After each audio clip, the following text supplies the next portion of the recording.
The Gospel of Judas is a Gnostic text that is not part of the canonical scriptures. It presents a series of dialogues between Jesus and Judas Iscariot and is believed to have been written by Gnostic Christians in the 2nd century, likely before 180 AD, due to its theological content. The only surviving copy is a Coptic manuscript, carbon dated to around 280 AD, with a margin of error of 60 years. Scholars speculate that this text may have originated from an earlier Greek version. The first English translation was released in 2006 by the National Geographic Society. Unlike the traditional biblical Gospels, which depict Judas as a traitor who handed Jesus over to the authorities for money, the Gospel of Judas, as noted by Science magazine, presents a different perspective. It suggests that Judas acted according to Jesus' instructions and played a crucial role in a divine plan. The text also claims that the other disciples failed to grasp the true teachings of Jesus, which he shared exclusively with Judas, identifying him as the only disciple belonging to the holy generation. April DeConnick disputes the common interpretation of the Gospel of Judas, arguing that it was actually written by a group of Scythian Gnostics. The manuscript, a leather-bound papyrus written in Coptic, was discovered in the 1970s near Beni Mazar, Egypt. It became known as Codex Chakos, named by antiquities dealer Frida Nussberger Chakos, after her father, Dimaratos Chakos.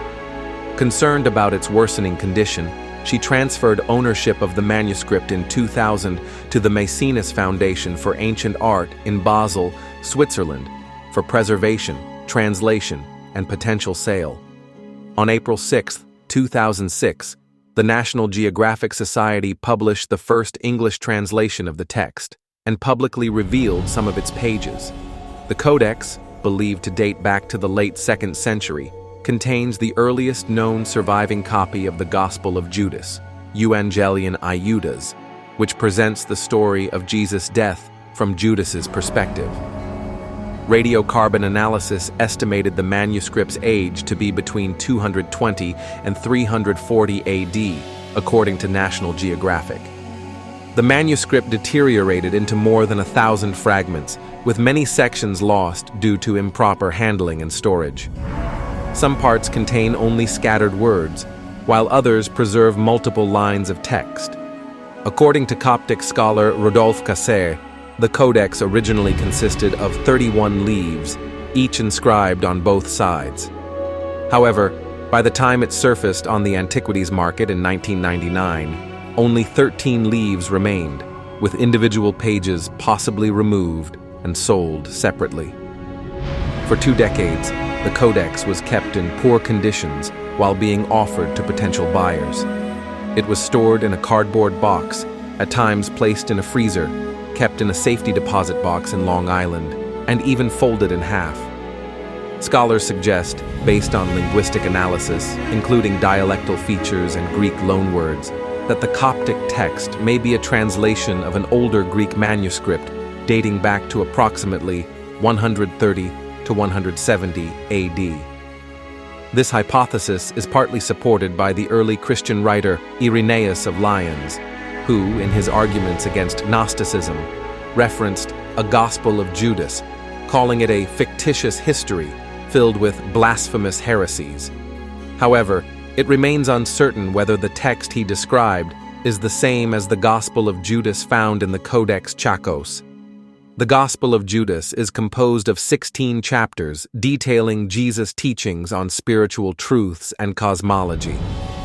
In this text, Judas Iscariot is portrayed as the only disciple who fully comprehends Jesus' message. Rather than presenting a traditional narrative, the Gospel primarily focuses on Jesus imparting secret knowledge to Judas about the true nature of existence. The text contains ideas that conflict with the doctrines of the early church.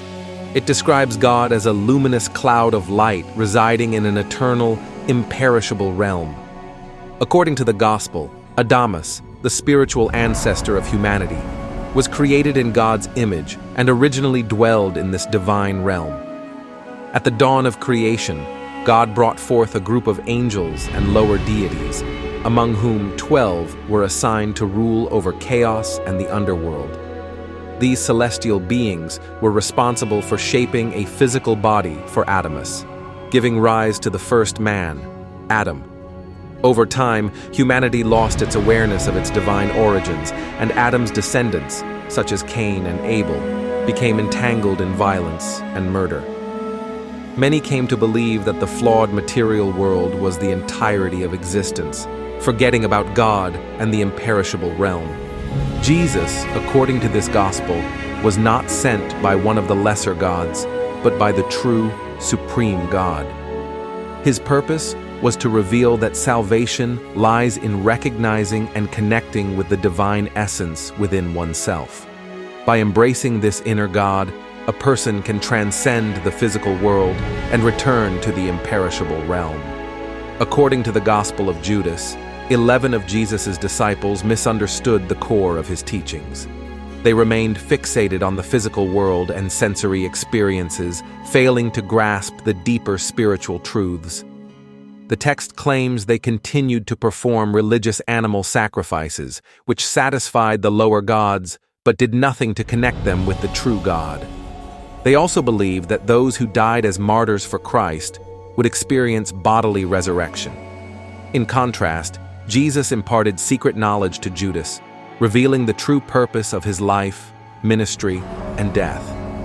Humanity, according to this gospel, is divided into two groups. Those who possess an immortal soul, like Judas, have the potential to recognize the divine within themselves and ascend to the imperishable realm after death. Meanwhile, those aligned with the other disciples are unable to enter God's realm and will face both physical and spiritual death.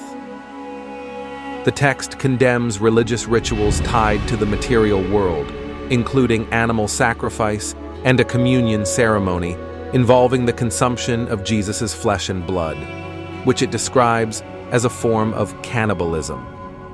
Like many Gnostic writings, the Gospel of Judas presents itself as a hidden revelation, referring to its content as a secret account of Jesus' teachings to Judas Iscariot. In one striking passage, Jesus tells Judas, "You shall be cursed for generations," but then adds, "You will come to rule over them, and you will exceed all of them, for you will sacrifice the man that clothes me." This suggests that Judas's role in Jesus' death was part of a divine plan, allowing Jesus to transcend his physical form.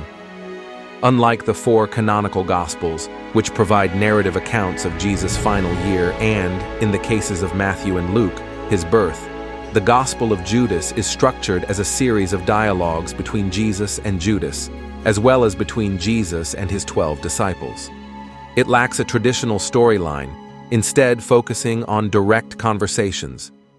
This style, known as a dialogue gospel, was common in early Christianity, with other examples found in the New Testament Apocrypha, such as the Gospel of Mary.